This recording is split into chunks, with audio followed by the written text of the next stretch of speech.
മാന്യ സ്നേഹിതർക്ക് സ്നേഹവന്ദനം. മതപരിവർത്തന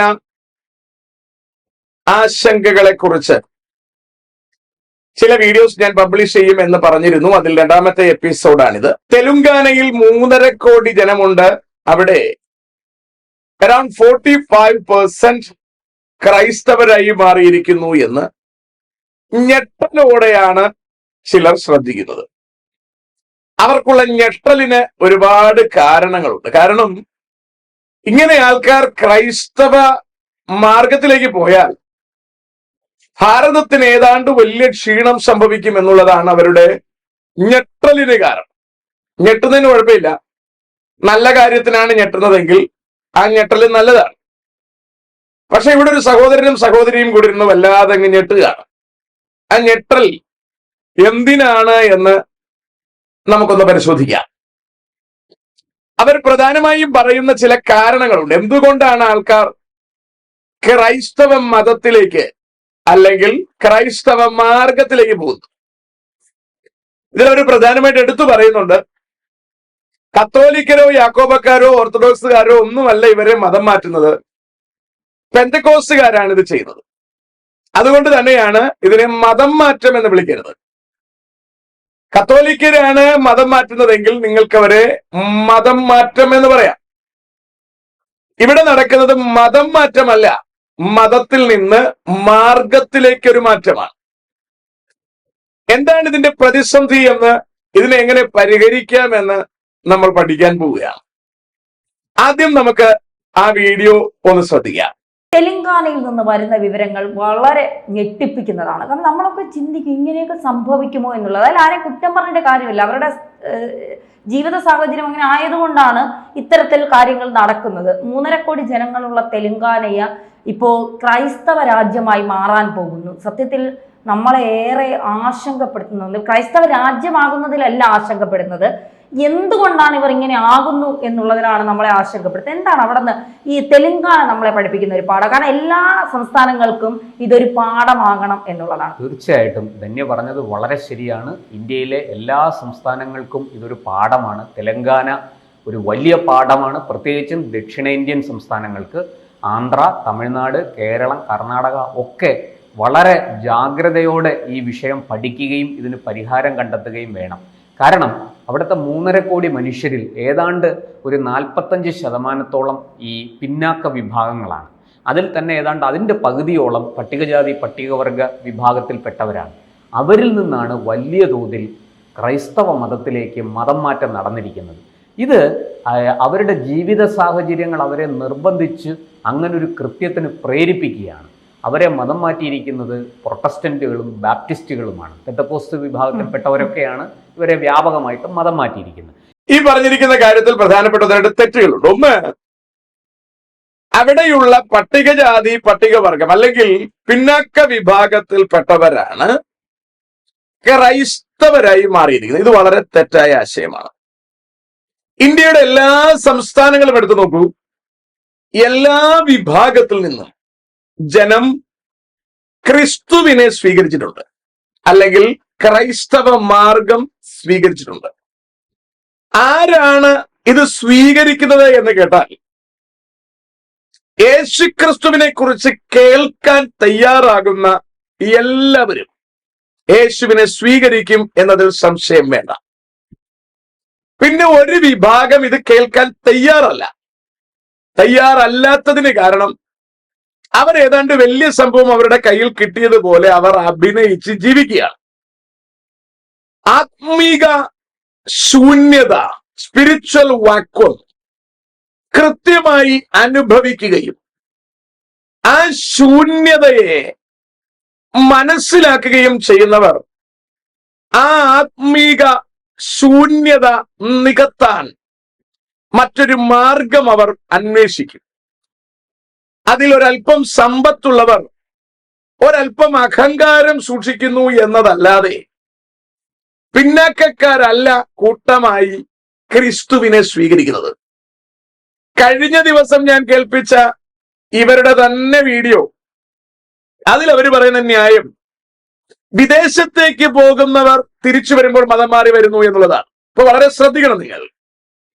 വിദേശത്തേക്ക് പോകുന്നവർ തിരിച്ചു വരുമ്പോൾ മതം മാറുന്നു എന്ന് പറയുമ്പോൾ വിദേശത്തേക്ക് പോകുന്നവർ ഈ പിന്നാക്ക വിഭാഗക്കാരല്ലല്ലോ, സാമ്പത്തികമായി മുന്നോട്ട് നിൽക്കുന്ന ആൾക്കാരല്ലേ അവര്. ഇനി വംശീയമായും ജാതീയമായും മുന്നോക്കം നിൽക്കുന്നവരല്ലേ.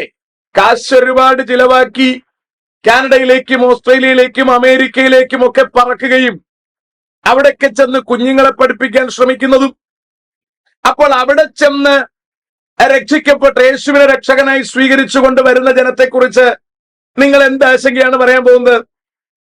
അപ്പോൾ ഇപ്പം നിങ്ങൾ പറയുന്നതും ഇന്നലെ പറഞ്ഞ വീഡിയോയുമായി ശരിക്കും ഭയങ്കര വ്യത്യാസമാണ്. എന്ന് പറഞ്ഞാൽ നിങ്ങൾ തിരിച്ചറിയേണ്ടുന്ന ഒരു കാര്യം, സർവമേഖലയിൽ നിന്നും ക്രിസ്തുവിനെ കേൾക്കാൻ തയ്യാറാകുന്നവർ, ആരാണ് ക്രിസ്തുവെന്നോ, ക്രിസ്തു എന്താണ് ചെയ്തതെന്നോ, ക്രിസ്തു മാർഗത്തിന്റെ മേന്മ എന്താണെന്നോ ഒന്ന് ശ്രദ്ധിക്കാൻ മനസ്സുവെക്കാൻ തയ്യാറായാൽ ഈ വീഡിയോയിൽ സംസാരിച്ചു കൊണ്ടിരിക്കുന്ന രണ്ടുപേരും രക്ഷിക്കപ്പെടുമെന്നതിന് സംശയം വേണ്ട. നിങ്ങളുടെ കയ്യിൽ ഇരിക്കുന്നതും മതി എന്ന് വെച്ച് നിങ്ങൾ സമാധാനിച്ചിരിക്കുന്നത് കൊണ്ട്, അല്ലെങ്കിൽ കയ്യിലിരിക്കുന്നത് മേത്തരമായതാണെന്ന തെറ്റിദ്ധാരണയിലിരിക്കുന്നതാണ് നിങ്ങളെ പിന്നെയും അതിൽ തുടരാൻ നിർബന്ധിക്കുന്നത്. അല്ലാതെ കുറഞ്ഞ ജാതിക്കാരായതുകൊണ്ട് അവർക്ക് ഏതാണ്ട് അരിയും പഞ്ചസാരയും കൊടുത്തവരെ മതം മാറ്റുകയാണെന്ന് ആരും കരുതണ്ട. അങ്ങനെ ആരും മതം മാറുന്ന കാലമല്ല സുഹൃത്തെ ഇത്. ജാതീയമായും വംശീയമായും സാമ്പത്തികമായും പിന്നോക്കമെന്ന് പറഞ്ഞാലും അവർക്ക് ഇച്ചിരി അരിയും പഞ്ചസാരയും മേടിച്ചുകൊണ്ട് കൊടുത്ത് മതം മാറാൻ പറഞ്ഞാൽ ആൾക്കാർ മാറാൻ വേണ്ടും. അവർ അഭിമാനമില്ലാത്തവരല്ല, അത് തിരിച്ചറിയണം. സമ്പത്തുള്ളവർക്ക് മാത്രമേ അഭിമാനമുള്ളൂ, കാശുകാർക്ക് മാത്രമേ അഭിമാനമുള്ളൂ എന്നൊന്നും വിചാരിക്കരുത്.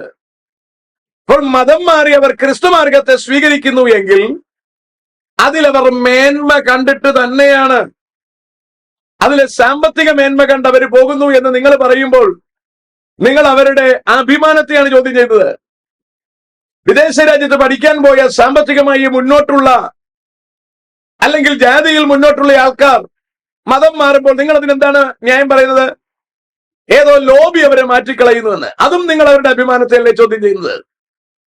അവരുടെ കയ്യിൽ നിങ്ങൾ തിരികെ കൊടുത്തിരിക്കുന്ന ദൈവം സാക്ഷാൽ ദൈവമല്ലെന്ന തിരിച്ചറിവും അത് വെറും അന്ധവിശ്വാസങ്ങളുടെ പ്രോഡക്റ്റ് ആണെന്ന തിരിച്ചറിവുമാണ് സുഹൃത്തെ ഈ ആൾക്കാർ നിങ്ങൾ അവരുടെ കയ്യിൽ തിരികെ കൊടുത്തിരിക്കുന്ന ദൈവത്തെയും വിഗ്രഹങ്ങളെയും പള്ളക്കളഞ്ഞിട്ട് അവർ യേശുവിനെ സ്വീകരിക്കുന്നതിന്റെ കാര്യം. അത് നിങ്ങൾ തിരിച്ചറിയണം. അത് തിരിച്ചറിയാതെ പോകരുത്. അതാണ് സമ്പന്നനും ദരിദ്രനും ഉടമയും ദാസനും ഒരുപോലെ യേശുവിനെ സ്വീകരിക്കുന്നുണ്ട്. യേശുവിനെ കൃത്യമായി കേൾക്കാൻ, യേശുവിനെ കുറിച്ച് കൃത്യമായി പഠിക്കാൻ നരേന്ദ്രമോദിയും അമിത്ഷായും യോഗിയും തയ്യാറായാൽ അവരും യേശുവിനെ സ്വീകരിക്കുമെന്നതിന് സംശയം വേണ്ട. അതുകൊണ്ട് കാര്യങ്ങൾ തിരിച്ചറിയാതെ എന്തെങ്കിലും പൊള്ളത്തരങ്ങൾ ചാനലുകളിൽ വന്നിരുന്ന് വിളമ്പുന്നത് മൗഢ്യമാണ് എന്ന വസ്തുത തിരിച്ചറിയണം. അപ്പോൾ എന്തെങ്കിലുമൊക്കെ സാധനം കൊടുത്താൽ ആൾക്കാർ നിൽക്കുമെങ്കിൽ നിങ്ങൾക്കും അത് കൊടുത്താൽ പോരെ? നിങ്ങൾ കൊടുത്താൽ നിങ്ങളുടെ കൂടെ വരുമല്ലോ. അങ്ങനെയുള്ള ഒരു 10% ആൾക്കാർ കാണും. അതെല്ലായിടത്തും കാണും. അത് ഈ വോട്ടിടാൻ പോകുന്നതിലും ഉണ്ടല്ലോ. ഇച്ചിരി പൈസ കൊടുത്താൽ നിങ്ങൾ പറയുന്നിടത്ത് വന്ന് കുത്തിത്തരുന്ന ആൾക്കാരുണ്ടല്ലോ. അത് രാഷ്ട്രീയക്കാരുടെ ഇടയിലും ഉണ്ടല്ലോ. കസേര കൊടുത്തില്ലെങ്കിൽ മറുകണ്ഠം ചാടുന്നവർ എല്ലായിടത്തും ഉണ്ട്. അങ്ങനെ അഭിമാനവും ആഭിജാത്യവും ഇല്ലാത്തവർ എല്ലായിടത്തും ഉണ്ട്. അത് വെറും കുറച്ച് ശതമാനമാണ്. പക്ഷെ ഭൂരിഭാഗം ജനം മൂവ് ചെയ്യുന്നത് ഇപ്പറയുന്ന കഥകൾ കേട്ടിട്ടല്ല. ആ വസ്തുത നിങ്ങൾ തിരിച്ചറിയണം. അറിയാതെ പോകരുത്. അപ്പോൾ ഇവിടെ പറഞ്ഞ ഒന്നാമത്തെ കാര്യം, കൂട്ടമായി കുറഞ്ഞ ജാതിക്കാരാണ് ഇതിലേക്ക് മാറുന്നത് എന്നാണ്. അത് വളരെ തെറ്റായ കാര്യമാണ്.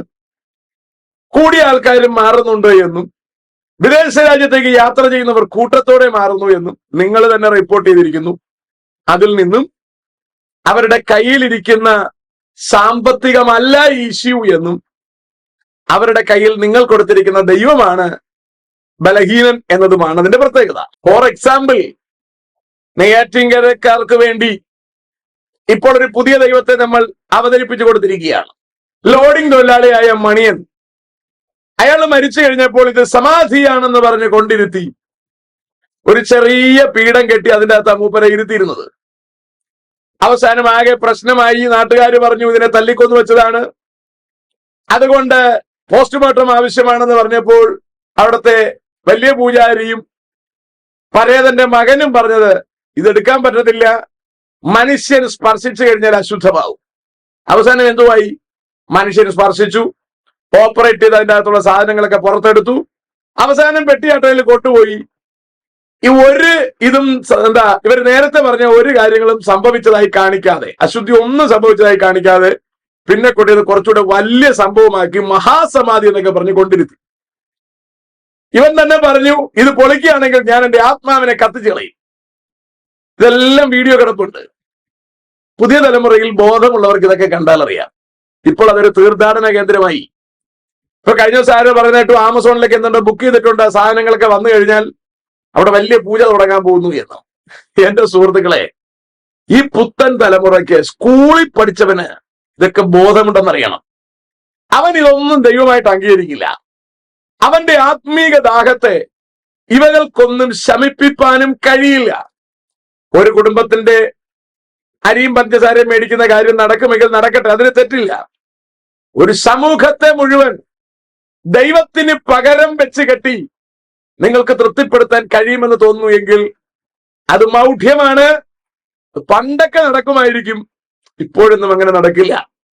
എല്ലാ കുടിയിരിപ്പിന്റെയും പുറകിൽ നിങ്ങൾ നോക്കൂ, ഇതുപോലൊരു കഥയാണ് അല്ലേ? പുറ്റുവെട്ടിയപ്പോ ചോര കണ്ടെന്നോ, പുറ്റുവെട്ടിയപ്പോ പാല് വന്നെന്നോ, പിന്നെ കുളത്തിന്റെ കരയിൽ അമ്മച്ചി നിൽക്കുന്നത് കണ്ടെന്നോ ഒക്കെ പറഞ്ഞ് എല്ലാ പ്രതിഷ്ഠകളുടെയും എല്ലാ ദൈവങ്ങളുടെയും പുറകിൽ കഥകൾ മാത്രമാണ്. ഇവകൾക്ക് ശാസ്ത്രീയമായ അടിത്തറയോ ഇവകൾക്ക് ബൗദ്ധികമായ അടിത്തറയോ ഒരിക്കലും ഇല്ലാത്തത് കൊണ്ട് ഇവകൾക്ക് അടിസ്ഥാനവുമില്ല, ഇവകൾക്ക് നിലനിൽപ്പുമില്ല.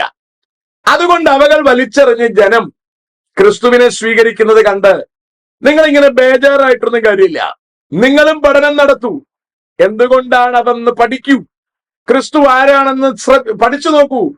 എന്നിട്ട് നിങ്ങൾ ഇമാതിരിയുള്ള ഡയലോഗുകൾ പറയാൻ ശ്രമിക്കൂ. അപ്പോൾ അടുത്ത കേൾവി കൂടി നമുക്ക് കേൾക്കാം. എന്താണ് ഇവരുടെ ആശങ്കകളുടെ അടിസ്ഥാനം നമുക്ക് അപ്പോൾ മനസ്സിലാവും. ഈ മതം മാറ്റത്തിന്റെ കണക്ക് തെലങ്കാന നിയമസഭയുടെ മേശപ്പുറത്ത് വെച്ചിരിക്കുകയാണ്.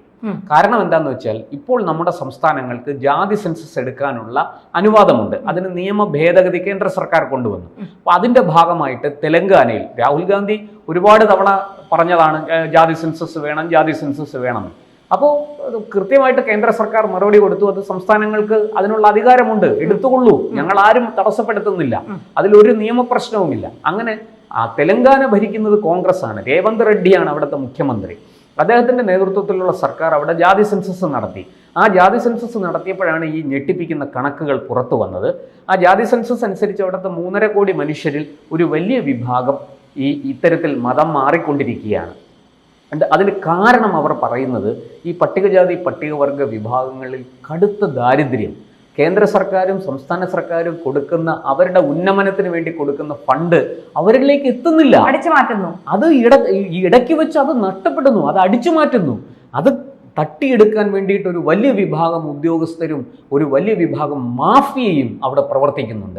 അതിൻ്റെ ഭാഗമായിട്ടാണ് ഇത്തരത്തിൽ ഇവർക്ക് അനുവദിക്കപ്പെടുന്ന ഈ വലിയ തുകകൾ അവരുടെ ഉന്നമനത്തിന് വേണ്ടി, അവരുടെ ഉയർച്ചയ്ക്ക് വേണ്ടി, അവരുടെ വിദ്യാഭ്യാസത്തിന് വേണ്ടി, അവരുടെ വീടുകൾ നിർമ്മിക്കുന്നതിന് വേണ്ടി, അവരുടെ പട്ടിണി മാറ്റുന്നതിന് വേണ്ടിയൊക്കെ അനുവദിച്ചിരിക്കുന്ന ഫണ്ട് വലിയ തോതിൽ അവിടെ നിന്ന് അടിച്ചു മാറ്റുകയാണ്. ഇതാണ് അവരെ കൊടിയ ദാരിദ്ര്യത്തിൽ തന്നെ കഴിയാൻ അല്ലെങ്കിൽ തുടരാൻ അവരെ പ്രേരിപ്പിച്ചുകൊണ്ടിരിക്കുന്ന, അല്ലെങ്കിൽ ആ അവസ്ഥ സംജാതമായിരിക്കുന്നത് ഇത് കാരണമാണ്. എന്തായാലും ഈ ഒരു സാമൂഹ്യ സാമ്പത്തിക അവസ്ഥ, ഈ കൊടിയ ഒരു അസമത്വം അവിടെ നിലനിൽക്കുന്നു.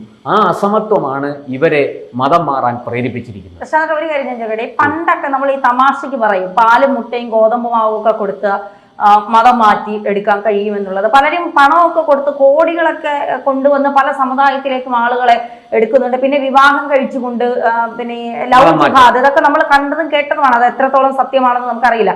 പക്ഷെ ഇവരെ എന്ത് പറഞ്ഞ് പ്രേരിപ്പിച്ചാണ് ഇങ്ങോട്ടേക്ക് കൊണ്ടുവരുന്നത്? ഇവിടെ അങ്ങനെ ഒന്നുമല്ല സംഭവിച്ചിരിക്കുന്നത്. വളരെ കൃത്യമായി അവരുടെ ജീവിത ശൈലിയിൽ മാറ്റം വന്നിരിക്കുന്നു. അവരുടെ സാമ്പത്തിക സ്ഥിതി മാറിയിരിക്കുന്നു. അവർക്ക് വിദ്യാഭ്യാസം ലഭിക്കുന്നു, ഉയർന്ന ജോലികൾ ലഭിക്കുന്നു, വിദേശത്ത് പോയി അവരുടെ കുട്ടികൾക്ക് പഠിക്കാൻ സാധിക്കുന്നു, അങ്ങനെ ഉന്നതമായ ജോലികളിൽ പദവികളിൽ അവരെത്തുന്നു. അതുകൊണ്ടാണ് അവർ കൂട്ടത്തോടെ മതം മാറുന്നത്. അത് കണ്ടിട്ട് ഈ പറയുന്ന ഒന്നോ രണ്ടോ പേരുടേതല്ല, വലിയ തോതിൽ ജനങ്ങൾ അതിൽ ആകൃഷ്ടരാകുന്നു. അവരെ പുനരധിവസിപ്പിക്കാൻ ഇവർക്ക് പറ്റുന്നു. അപ്പോൾ ഇപ്പൊ പറയുന്നത് കുറച്ചുകൂടി വേറൊരു ന്യായമാണ്. എന്ന് പറഞ്ഞാൽ അവിടെയുള്ള പിന്നാക്കക്കാരുടെ ജീവിത നിലവാരം മാറും, അവരുടെ വസ്ത്രധാരണം മാറുന്നു, അവരുടെ സാമ്പത്തിക സ്ഥിതി മാറുന്നു, അവർക്ക് വലിയ വീടുകൾ ഉണ്ടാകുന്നു. അതിലൊക്കെ ഇവർ ചൊറിയുന്നതിൽ കാര്യമൊന്നുമില്ല. വളരെ ശ്രദ്ധിക്കേണ്ടത് ഇവകളൊക്കെ സംഭവിക്കുന്നത് ഇപ്പറഞ്ഞ ക്രൈസ്തവർ പുറത്തുനിന്ന് എന്തെങ്കിലും ഫണ്ട് കൊണ്ടുവന്ന് ഇവർക്ക് മൃഗീയമായി കൊടുത്തിട്ടാണോ ചെയ്യുന്നത്? അല്ല. സാമ്പത്തികമായി പിന്നാക്കമുള്ളവർക്ക് ആർക്കെങ്കിലും വലിയ വലിയ വീടുകൾ വെച്ച് കൊടുത്ത് ക്രൈസ്തവരാക്കി മാറ്റിയിട്ടുണ്ടോ എന്ന് നിങ്ങൾ പരിശോധിച്ച് നോക്കിയേ. ഒരെണ്ണം പോലും നിങ്ങൾക്ക് കിട്ടത്തില്ല. അങ്ങനെ 25, 30, 50 ലക്ഷം രൂപ ചെലവാക്കി ഒരാൾക്കും വീട് വെച്ച് കൊടുക്കുന്ന പദ്ധതി ക്രൈസ്തവർക്കില്ല. അങ്ങനെയാണെങ്കിൽ ഇവിടെ എത്രയോ പേർക്ക് അമൃതാനന്ദമായി വീട് വെച്ച് കൊടുത്തിരിക്കുന്നു, എത്രയോ പേർക്ക് നരേന്ദ്രമോദി വീട് വെച്ച് കൊടുത്തിരിക്കുന്നു, എത്രയോ പേർക്ക് കമ്മ്യൂണിസ്റ്റ് സർക്കാർ വീട് വെച്ച് കൊടുത്തിരിക്കുന്നു. ഇവരൊക്കെ ക്രൈസ്തവരാകുന്നില്ലേ? അപ്പോൾ വീട് വെച്ച് കൊടുത്തത് കൊണ്ടല്ല അവരുടെ ജീവിത നിലവാരം മാറിയത് എങ്ങനെ? നിങ്ങൾ അതാണ് ആദ്യം ചിന്തിക്കേണ്ടത്. അവരുടെ ജീവിത നിലവാരം മാറിയത് എങ്ങനെ? പല്ല് തേക്കാതെയും കുളിക്കാതെയും മുടിയും നീട്ടി വളർത്തി, ജടപിടിച്ച മുടിയും ഇട്ട്, മദ്യപിച്ചും കഞ്ചാവ് ഉപയോഗിച്ചും സ്വന്തം കുടുംബങ്ങളെ അടിച്ചും മക്കളെ ഉപദ്രവിച്ചും ശരിക്കും അധാർമികതയിലും അരാജകത്വത്തിലും ജീവിച്ചിരുന്ന ഈ മനുഷ്യർക്ക് മാറ്റം വന്നത് അരിയും പഞ്ചസാരയും കാശും കൊടുത്തത് കൊണ്ടല്ല എന്ന വസ്തുത ഇനിയെങ്കിലും സുഹൃത്തുക്കളെ നിങ്ങൾ തിരിച്ചറിയണം. ഇതെല്ലാത്തിനും വ്യത്യാസം വന്നത്, ഈ മനുഷ്യരുടെ ജീവിത ശൈലി മൊത്തം വ്യത്യാസം വന്നത് അവർ അവരുടെ രക്ഷകനായ യേശുക്രിസ്തുവിനെ സ്വീകരിച്ചതാണ്. അവരുടെ മദ്യപാനത്തിന് മാറ്റം വന്നത്, അവരുടെ കഞ്ചാവ് ഉപയോഗത്തിന് മാറ്റം വന്നത്, അവരുടെ ജീവിത ശൈലിക്ക് മൊത്തം മാറ്റം വന്നത് അവരുടെ കയ്യിൽ ഉണ്ടായിരുന്ന ദൈവങ്ങളല്ലാത്തവകളെ അവർ ഉപേക്ഷിച്ചതാണ്. ദൈവങ്ങളല്ലാതിരിക്കെ ദൈവങ്ങൾ എന്ന് പറഞ്ഞ് അവരുടെ കയ്യിൽ പരമ്പരാഗതമായി വന്നുപെടുകയും അവകൾ ആചരിച്ചു പോന്നതും ദൈവങ്ങളല്ലെന്ന തിരിച്ചറിവ് അവർക്കെന്നുണ്ടായോ അന്നവർ അവകളെ വലിച്ചെറിഞ്ഞു. സാക്ഷാൽ ദൈവത്തെ അവർ സ്വീകരിച്ചത് മുതൽ അവരുടെ ജീവിത ശൈലി മാറി. അതിന് നിങ്ങളിങ്ങനെ ബേജാറായിട്ട് യാതൊരു കാര്യമില്ല. നിങ്ങളുടെ ജീവിത ശൈലിക്കും മാറ്റം വരുത്താം. നിങ്ങൾക്കും ജീവിതത്തിൽ ഒരു ലക്ഷ്യമുണ്ടാക്കാം, നിങ്ങൾക്കും ഒരു പ്രത്യാശ ഉണ്ടാക്കാം. ഈ മരണം കഴിഞ്ഞ് എന്താണ് നിങ്ങൾക്ക് സംഭവിക്കാൻ പോകുന്നതെന്നാണ് നിങ്ങൾ മനസ്സിലാക്കി വെച്ചിരിക്കുന്നത്? ഈ ഭൂമിയിലെ ജീവിതം കഴിഞ്ഞ് നിങ്ങൾ എങ്ങോട്ട് പോകുന്നു എന്നാണ് നിങ്ങൾ മനസ്സിലാക്കി വെച്ചിരിക്കുന്നത്? ഇന്ത്യൻ ഫിലോസഫിയിൽ പഠിച്ചു വെച്ചിരിക്കുന്നത് പോലെ ജീവിത ചക്രത്തിലോട്ട് നിങ്ങൾ ഇറങ്ങാൻ പോകുന്നു എന്നാണോ നിങ്ങൾ പഠിച്ചു വെച്ചിരിക്കുന്നത്? മരണാനന്തരം മനുഷ്യൻ ഉണ്ടെന്നാണോ ഇല്ലെന്നാണോ നിങ്ങൾ ഗ്രഹിച്ചു വെച്ചിരിക്കുന്നത്? കാര്യങ്ങളെക്കുറിച്ചുള്ള കൃത്യമായ തിരിച്ചറിവും യേശുക്രിസ്തുവിനെ സ്വീകരിക്കലും പരിശുദ്ധാത്മാവിനെ പ്രാപിക്കുകയും ചെയ്തതാണ് ഈ ജനത്തിന്റെ അടിസ്ഥാനപരമായ വ്യത്യാസത്തിന്റെ കാരണം. അല്ലാതെ ക്രൈസ്തവർ ഫണ്ട് പമ്പ് ചെയ്തതല്ല. നിങ്ങൾക്കറിയാലോ, നരേന്ദ്രമോദി ഇവിടെ ഫണ്ടെല്ലാം ഫ്രീസ് ചെയ്തിരിക്കുകയല്ലേ. ആർക്കും അങ്ങനെ ഫണ്ട് കൊടുക്കാൻ കഴിയുന്നില്ലല്ലോ. നിങ്ങൾക്കറിയാലോ, ക്രൈസ്തവർക്ക് ഫണ്ട് വരുന്നില്ല എന്നറിയാലോ. പിന്നെ എങ്ങനെയാണ് ഫണ്ട് കൊടുക്കുന്നു എന്ന് പറയുന്നത്?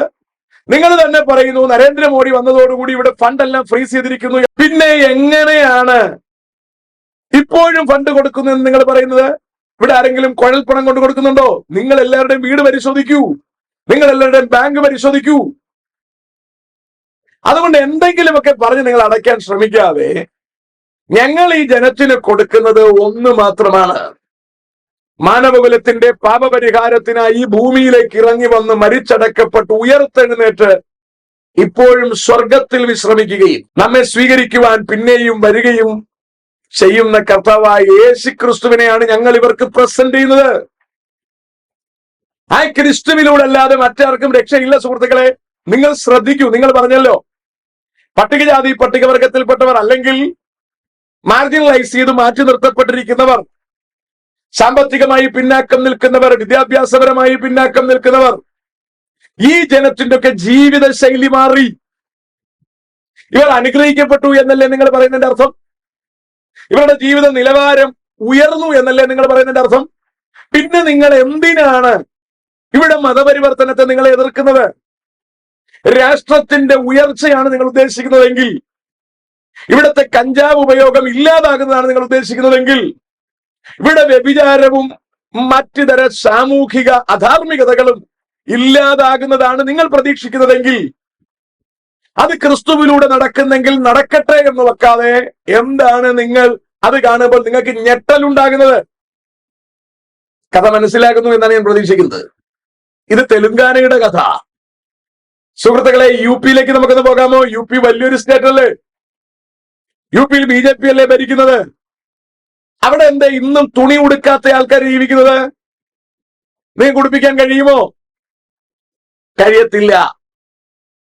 സ്വാമിമാരെന്ന് പറഞ്ഞ് നടക്കുന്നവർ പോലും തുണി ഉടുക്കുന്നില്ലെന്നറിയണം. കുംഭമേളയ്ക്ക് പണ്ടൊക്കെ 40 കോടി ജനം വരുമായിരുന്നു. ഇപ്പൊ 6 കോടിയേ വന്നുള്ളൂ. എന്താ ജനം വരാത്തത്? ഈ തുണി ഉടുക്കാത്തത് കാണാൻ ആൾക്കാർക്ക് താല്പര്യമില്ലാതായി. വിദ്യാഭ്യാസം വർദ്ധിക്കാൻ തുടങ്ങിയാൽ, ജനത്തിന് സുബോധം വരാൻ തുടങ്ങിയാൽ, ഈ തുണി ഉടുക്കാതെ നടക്കുന്നതിനെ കാണാൻ ജനം ഇറങ്ങില്ല സുഹൃത്തെ. വരും കാലങ്ങളിൽ 6 കോടി പോയിട്ട് 600 പേരും പോലും വരാത്ത നിലയിലേക്ക് ഈ പരിപാടികൾ അവസാനിക്കും.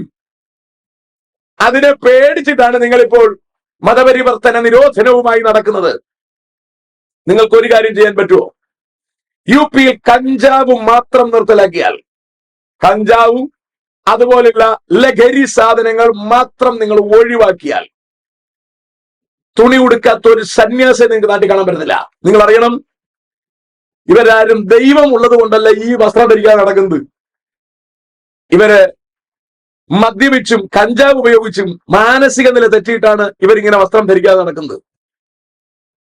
നിങ്ങൾ അവർക്ക് ലഹരി പദാർത്ഥങ്ങൾ മാത്രം, കഞ്ചാവ് അടക്കമുള്ള ലഹരി പദാർത്ഥങ്ങൾ മാത്രം പിൻവലിച്ചാൽ, അതവിടെ ഉപയോഗിക്കാൻ പറ്റാത്ത രീതിക്ക് നിങ്ങൾ മാറ്റിയാൽ, വസ്ത്രം ധരിക്കാത്ത ഒരു സ്വാമിയെ നിങ്ങൾക്ക് അവിടെ കാണാൻ പറ്റില്ല. ശവശരീരം ഗംഗാനദിയിൽ വലിച്ചെറിയുന്ന ഒരൊറ്റൊരുത്തനെ നിങ്ങൾക്ക് കാണാൻ പറ്റില്ല. 3-ാം ദിവസം വെള്ളത്തിൽ പൊങ്ങുന്ന ശവശരീരം അറുത്ത് ഭക്ഷിക്കുന്ന ഒരൊറ്റ മനുഷ്യനെ നിങ്ങൾക്ക് കാണാൻ പറ്റില്ല. മനുഷ്യന്റെ ശവശരീരം ദഹിപ്പിച്ചിട്ട് അതിന്റെ ചാരം മേലിൽ തൂക്കുന്ന ഒരു മനുഷ്യനെ നിങ്ങൾക്ക് കാണാനൊക്കില്ല. അതിന് നിങ്ങൾക്ക് ലഹരി പദാർത്ഥങ്ങൾ മാത്രം ഒഴിവാക്കിയാൽ മതി. ആ ജനം രക്ഷിക്കപ്പെട്ടാലേ യു പിയുടെ സ്ഥിതി മാറും സുഹൃത്തുക്കളെ. ഗംഗയിൽ ഒരു ശവവും പിന്നെ പൊങ്ങി നടക്കില്ല.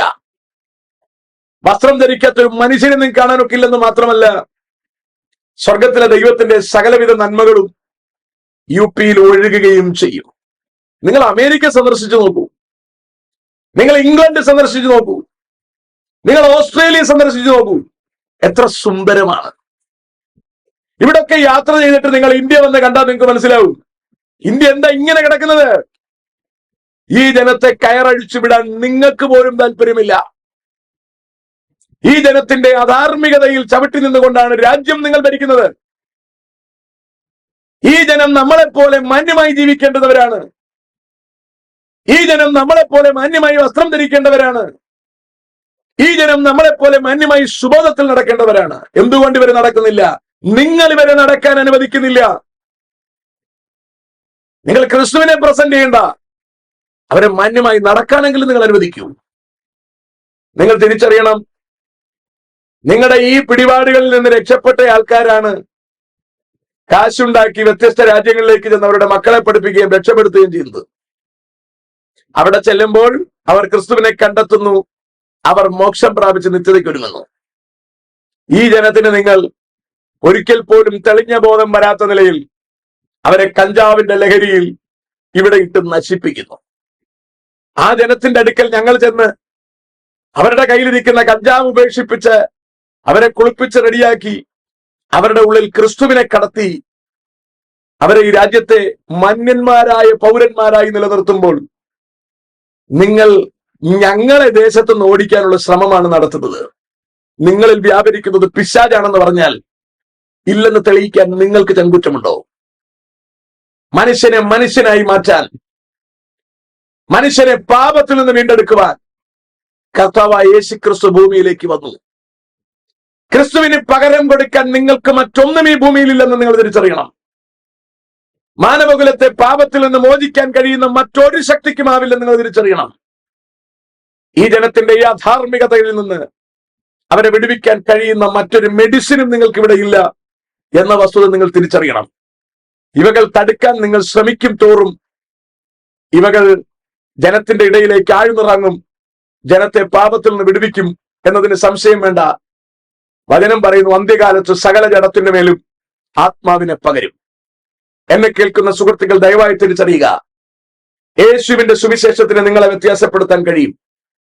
യേശുക്രിസ്തുവിന്റെ രക്തത്തിന് നിങ്ങളെ വീണ്ടെടുക്കുവാൻ കഴിയും. യേശുക്രിസ്തുവിന് നിങ്ങൾക്ക് നിത്യജീവന് നൽകുവാൻ കഴിയും.